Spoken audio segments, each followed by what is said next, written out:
Hello, dear students. Myself Yogesh Gaidani, faculty at Mechanical Engineering Department, KK Wagh Polytechnic, Nasik. Now I am going to discuss very important topic, which is from the mechanical working drawing subject. It is for the second year mechanical engineering.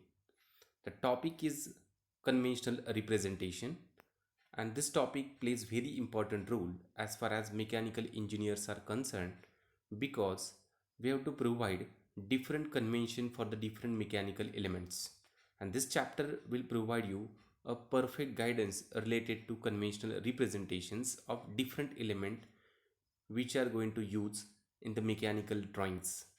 The syllabus for this topic is first 3.1, as this is the chapter number 3. So 3.1, conventional representation of pipe, rod and shaft. This is one point.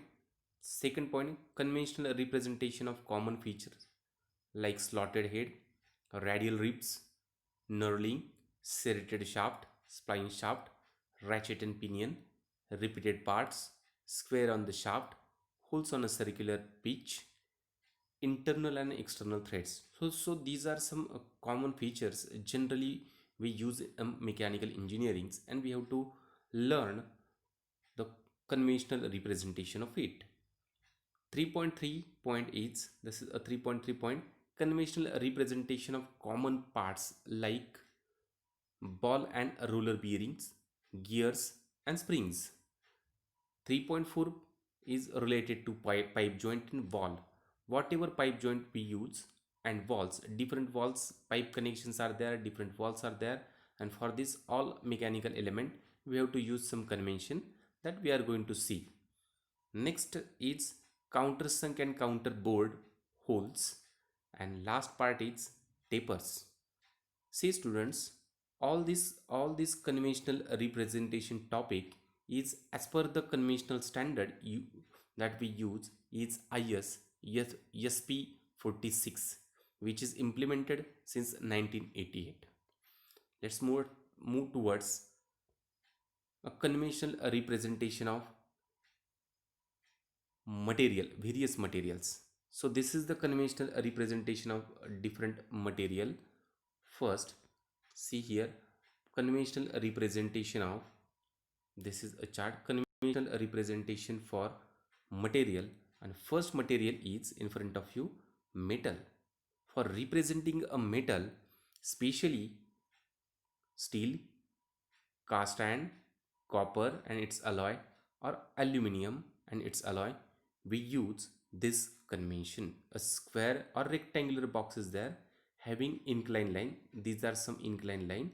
So this is the conventional representation of metal, and especially steel, cast iron, aluminum. Second is lead. If you want to represent lead, zinc, tin and white metal, we can use this convention. Means this convention means a representation of all these material. So all this material can be represented with the help of this, and we can say it's a conventional representation. For representing a glass, this is a conventional representation of glass. So this is simply we have to draw a box and this type of lines. This will be a representation of glass. Next representation is of packing materials. Packing materials are, and we can say insulating materials. See, this is the conventional representation.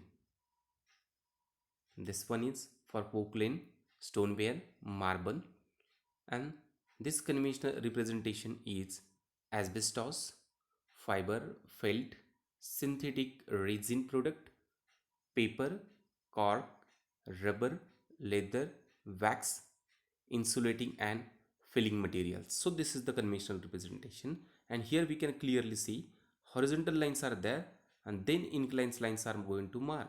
So this is a conventional representation. Now see, conventional representation of liquid. So conventional representation of liquid, it's very simple. Everybody knows how liquid is going to represented it, and this is the conventional representation of liquid, especially water, oil, petrol and kerosene. Next conventional representation is for the wood, and wood, as we know, wood can be represented with the help of this, and this is a conventional representation. This type of conventional representation in the final exam is for the 2 marks. So it's very important to keep in mind all these conventional representation. Next and last one is conventional related to material, and especially for concrete. This is a conventional representation of concrete. Means mixture of cement, sand and gravel is represented with the help of this convention. So this is the conventional representation related to material. Hope you understand this conventional representation and information related to conventional representation of material. In upcoming video, I am going to take more conventional representation for mechanical component. Thanks for watching this video. Thank you.